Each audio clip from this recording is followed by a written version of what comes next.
itu Yesus mengutus murid-muridnya untuk memberitakan engkau adalah saksiku mulai dari Yerusalem, Samaria dan sampai ke ujung bumi.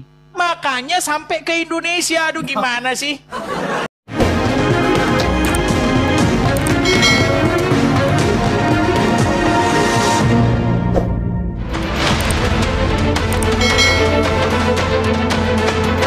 Ini bedanya Al-Quran dengan Bible, Mas Edis.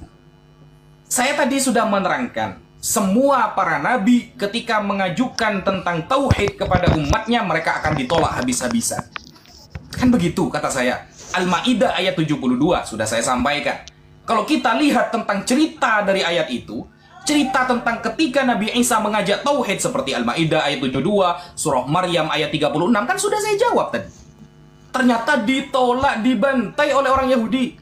Kan begitu. Jawabannya sudah saya sampaikan. Cuma gak dicatat sama Mas Edis. Kan begitu. Lalu jangan pernah menarasikan saya ikut menurut. Loh, yang saya tampilkan dari agama Anda. Profesor kelasnya, bro. Dan profesornya bukan profesor jurusan syariah, tapi profesor Alkitab. Bayangkan, profesor Alkitab yang mengarang bukunya. Keren gak tuh? LAI yang membenarkan. Keren gak tuh? Keren lah. Itu namanya karena Al-Quran ini menggunakan metode ijaz. Apa ijaz? Gak tahu. Meskipun 13 tahun belajar Quran, gak mungkin tahu. Ya, ijaz adalah singkat padat tapi dibenarkan semua agama. Keren itu namanya. Ya, singkat padat, tidak dibunuh, tidak disalib, dan mereka gak yakin. Ternyata dijelaskan oleh berbagai agama. Bahkan LAI pun ikut campur, ternyata Yudas disalibkan.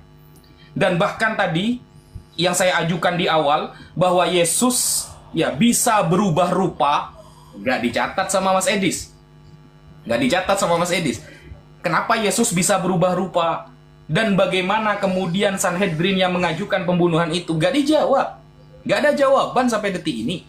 Bukan berarti saya tidak beriman kepada Al-Quran. Al-Quran cukup sedikit saja, itu sudah membenarkan semuanya. Mau minta kenapa dibunuh Nabi Isa? Sudah saya jawab. Al-Ma'idah, surah Maryam menceritakan ketika ngajak orang-orang untuk menyembah kepada Allah, ternyata ditolak habis-habisan sampai dibunuh. Sudah saya jawab, Mas Edis. Kemudian Mas Edis mungkin sudah menyerah, ya, mungkin sudah menyerah. Lalu mengkritik nama Nabi Isa. Kok bisa Isa katanya? Loh, Anda kan nggak pernah belajar kitab Aramaik. Di dalam Aramaik ketika Yasu'a dijadikan bahasa Arab, maka huruf yang terakhir diganti ke depan, maka menjadi Aisu. Aisu karena harokat kasro berat setelah dhamma, sebelum dhamma, maka dibaca Isa. Itu ilmu bahasa itu. Anda tidak pernah belajar bahasa Aramaik sih, makanya aneh dalam hal Anda. Coba belajar bahasa Aramaik. Begitu loh. Lalu mengatakan kok bisa Nabi Arab yang mengabarkan katanya. Loh, yang lucu itu Mas Edis ya, yang membuat mukjizat orang Israel, yang membuat mengaku dirinya seorang rasul orang Israel, pengikutnya orang Indonesia jauh kali. Padahal dia mengatakan aku diutus hanya untuk kepada domba-domba yang hilang dari kalangan Bani Israel. Dia diutus untuk domba yang hilang di kalangan Bani Israel. Ternyata domba yang di Indonesia ikut-ikutan. Itu yang susah. Dia diutusnya ke Bani Israel, malah domba yang di Indonesia yang kepanasan. Jadi kalau Al-Quran jelas Nabi Muhammad rahmatan lil alamin, diutus untuk semesta alam. Ada nggak perkataan Yesus diutus untuk semesta alam? Nggak ada. Saya diutus untuk semesta alam? Nggak ada. Makanya orangnya Israel, pengikutnya orang Indonesia. Terima kasih Bang David.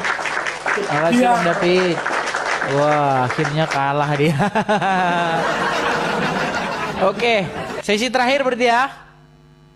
Ya, tadi kan Gus Wapi ya. yang memulai. Nah, nanti setelah ini baru nanti bagi dua waktunya. Baik. Bagi dua ini ya, bagi dua ya. Bukan, kan tadi kan yang mulai kan Gus Wapi. Oke. Sekarang berarti saya penutupnya, setelah itu baru nanti kita bagi dua. Oke.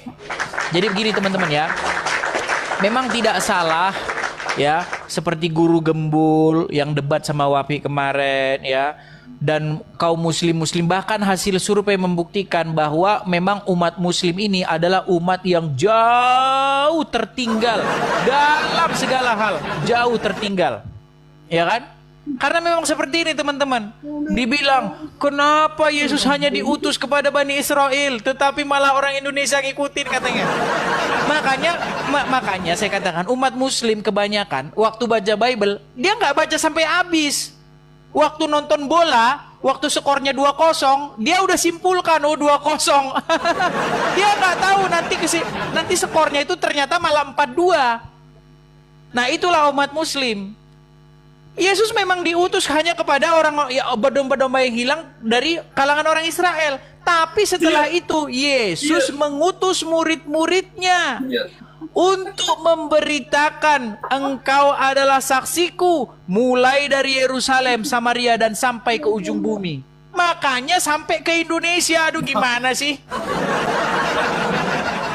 Yesus mau mengutus murid-muridnya untuk memberitakan Injil itu kepada seluruh dunia.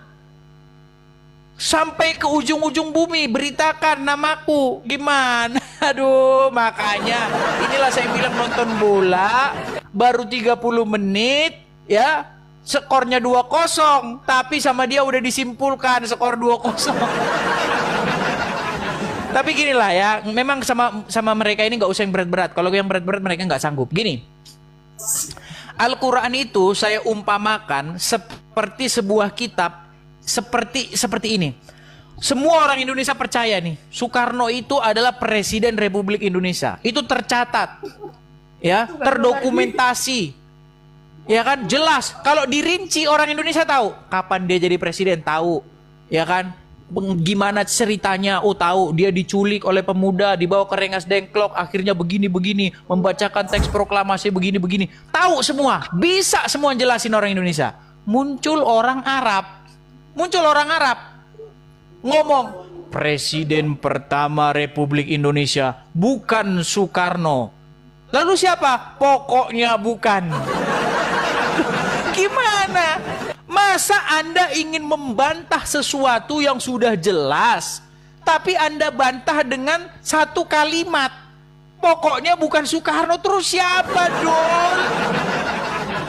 Yesus di dalam Injil dijelaskan rinciannya, di atas salibnya itu dipasang, inilah Yesus orang Nazaret, raja orang Yahudi, terus begini.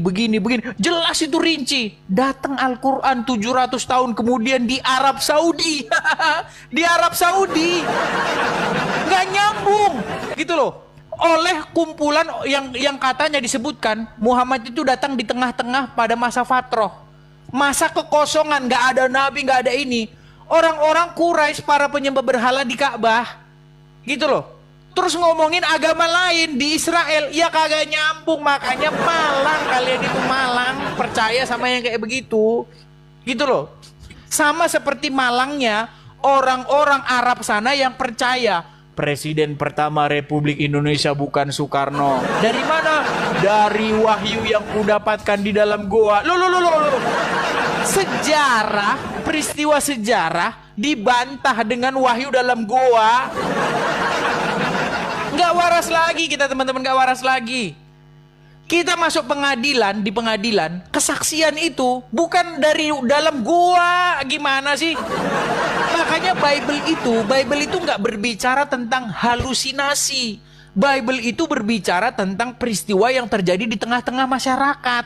Di tengah-tengah masyarakat. Ada orangnya, saksinya orang. Banyak orang, melibatkan banyak orang. Nah, kalau dalam Islam memang lain. Dalam Islam itu memang membicarakan satu orang di dalam ruang rahasia. Muhammad Isra Mi'raj, siapa yang lihat? Kagak ada. Muhammad dapat wahyu di Gua Hiro, siapa yang lihat? Kagak ada. Jadi semua, makanya secara logika mustahil kita itu mempercayai Al-Quran, mustahil, gitu loh. Gitu Ustadz Wafi. Jadi intinya tolong Anda renungkan ya, bahwa yang namanya membantah itu harus lebih jelas daripada yang dibantah. Nah, ini Quran Anda nggak jelas, mau bantah penyaliban tapi nggak tahu siapa yang disalib. Silakan 5 menit terakhir, kemudian kita bagi dua. Silakan Gus Wafi.